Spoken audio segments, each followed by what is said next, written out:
नमस्कार। जैसे हम लोग देख रहे हैं कि अर्थशास्त्र की विचारधारा के लिए हिसाब से अर्थशास्त्र को 4 प्रकार की विचारधारा वाले लोगों ने परिभाषित कर दिया, उसकी विषय वस्तु को तय करने का प्रयास किया। जैसे पहला हम लोग देखे थे धन संबंधी परिभाषा, दूसरा देखे कल्याण संबंधी परिभाषा, फिर इसके पहले वाले चैप्टर में देखे थे दुर्लभता संबंधी परिभाषा। यहाँ पर हम देखते हैं विकास संबंधी परिभाषा। जहाँ तक विकास संबंधी परिभाषा का आशय है कि अर्थशास्त्र की जो विषय वस्तु है वो क्रमबद्ध लगातार निरंतर बढ़ते जा रही है, उसकी सीमाएं में विकास होते जा रहे हैं। इस विचारधारा के जो समर्थक हैं उन समर्थकों में पहला नाम जाता है प्रोफेसर सिमुलसन। प्रोफेसर सिमुलसन के हिसाब से उनकी विचारधारा के अनुसार उन्होंने जो अर्थशास्त्र को परिभाषित करने का प्रयास किया है विकास संबंधी परिभाषा के अंतर्गत, उनका कहना था कि अर्थशास्त्र मनुष्य तथा समाज किस प्रकार मुद्रा के द्वारा अथवा मुद्रा के बिना विभिन्न वस्तुओं के उत्पादन के लिए वैकल्पिक प्रयोग करते हुए वितरण तथा उपभोग किस प्रकार किया जाता है, इस चीज़ों का अध्ययन करना ही अर्थशास्त्र की विषय वस्तु मानी जानी चाहिए।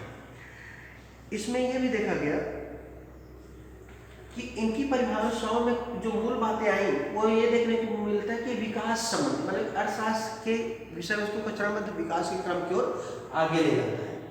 हम लोग प्रोफेसर सिमुलसन की विशेष परिभाषाओं को ध्यान में रखते हुए उनकी परिभाषाओं की मुख्य बातों को ध्यान में रखें तो वो 3 बातों के रूप में निकलता है, जिसको हम लोग समझते हैं कि विकास संबंधी परिभाषा की विशेषता के पॉइंट के आधार पर अध्ययन करते हैं।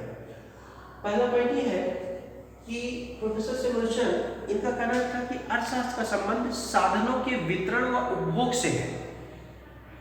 अर्थशास्त्र का संबंध वास्तुतः साधनों के वितरण और उपभोग से माना गया है, ऐसी उनकी विचारधारा मानी गई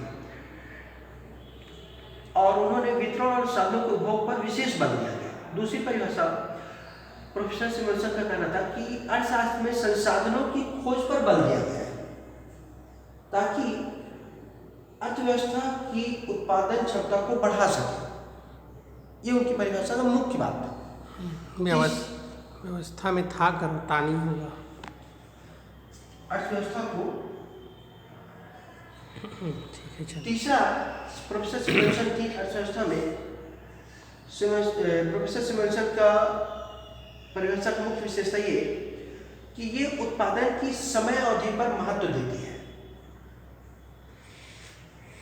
जो कि वर्तमान और भावी योजनाओं के निर्धारण में सहायता करता है। अर्थात यदि आप उत्पादन करते हैं, उत्पादन में अत्यधिक समय लगता है तो उस उत्पादन को कोई महत्व नहीं होता, अतः हमें कम समय में कम लागत को ध्यान में रखते हुए उत्पादन पर ज़्यादा जोर दिया गया है।